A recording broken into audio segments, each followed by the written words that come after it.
Hi, I'm Stephanie Giuseppe. I'm the Director of Fundraising and Partnership at Cannabis Amnesty. It means that I'm basically the main person who's liaisoning with people in the cannabis industry to set up cool projects that we want to get involved in, to do fundraising, some of the collaborative efforts that we've done before, like Carded campaign with Doja.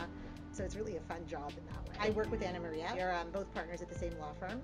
She barged into my office one day and said, I have this amazing idea. We should start a campaign for the government to pardon cannabis offenses during legalization. Cannabis legalization was something we've been talking about a lot. We've been reviewing the legislation, trying to see, what's fair about it, what's not fair about it, how can we get involved. I was immediately excited by the idea. It's a great idea. She also spoke very early on to Akwazi about doing this, and she had started rounding up a team, and we started it. I've been involved since the sort of incubation phase in creating Cannabis Amnesty. I designed the logo, so very integral. I'm a criminal defense and constitutional lawyer, which is what got me into being so interested in cannabis legalization in the first place. Started off my legal career working at what maybe you would call a high volume law firm. So some of their charges would be quite serious and lengthy, and some would be very short, and so you might represent 30 people in a year that were charged with an offense related to cannabis. It was obvious really early when I first started doing this. I was in my early 20s.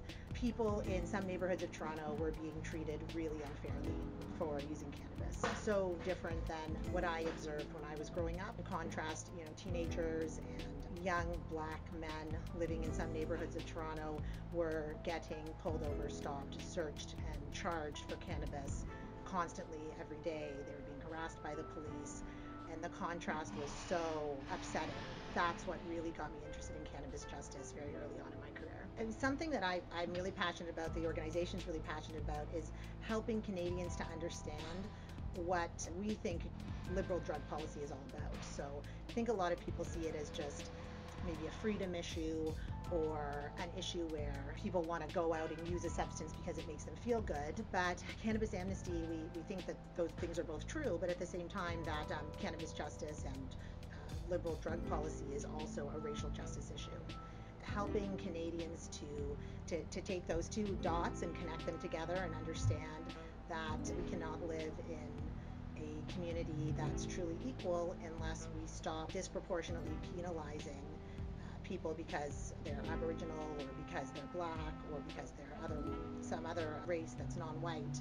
It's time to start taking a look at how we can make the world a better place.